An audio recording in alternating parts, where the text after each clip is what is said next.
Hi everyone, welcome to the VictoryVibes channel. First, you have to pick your affiliate link from Amazon. So you have to log into your Amazon affiliates dashboard and search for that particular keyword, pick that product and pick that affiliate link from Amazon and add it to your WordPress site. To add your affiliate links to your blog post, we will be using a plugin called WP Link Broker. The advantage of this plugin is that it adds user-friendly URLs. This is important because affiliate links usually look spammy. If you see an affiliate link, it contains number of session IDs, parameters, numbers, question marks. And if a user sees that a particular link which he is about to click has all the session IDs, he might be not confident in clicking on that link, thinking that it would be a spammy link. And to overcome that fear, WP Link Broker converts those session ID filled URLs into user-friendly URLs. WP Broker, this is the plugin which I'm about to install. Since I already installed, I don't get an option. If you search for WP Broker in your WordPress plugins dashboard, then you will get an option to install now. Once you install that, you make it active.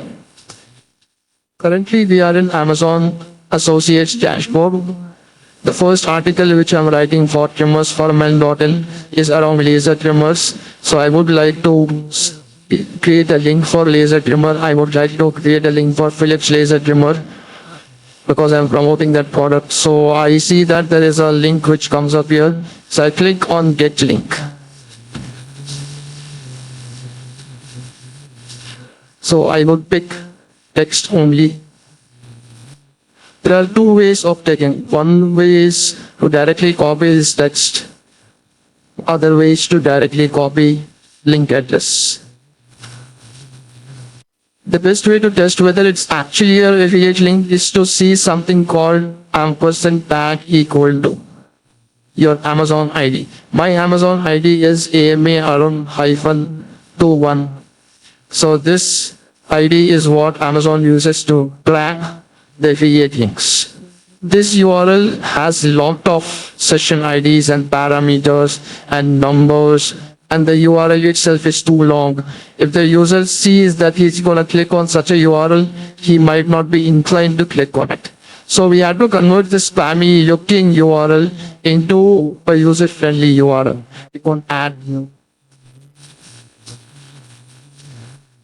And I would enter the spammy URL. And I'm going to enter Philips laser trimmer.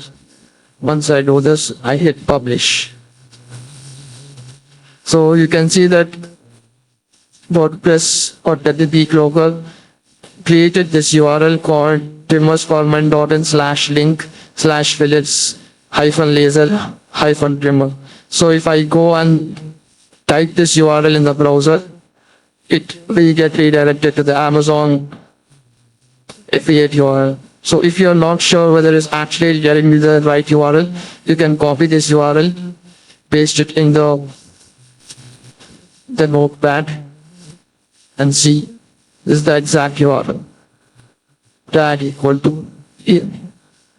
Add this URL to our call to actions and images and buttons. So here you see link to custom URL. We'll be linking to this and update. Cool. And at the end of this post, we would like to mention that an offer is going on. So if you go to the Amazon product page, the product which I'm trying to promote, there is a 4% off which is going on. So people are more inclined to click on offers, click on discounts, click on special deals. So you have to mention that such a discount is going on in Amazon.in so that you get more clicks. So you're going to center align this text and say Amazon offer 4% off on Philips laser trimmer. Once you do this, you want to make your call to action prominent, and of course, you would like to click a link to this. And once you hit update, blog post will get published, and you can go and check this URL and see if our affiliate links are placed properly. So I would click on this image to see if I'm going to my affiliate tag URL. So if I check the URL, yes, there is tag equal to AMAR-1. So yes, I tag my affiliate URL properly.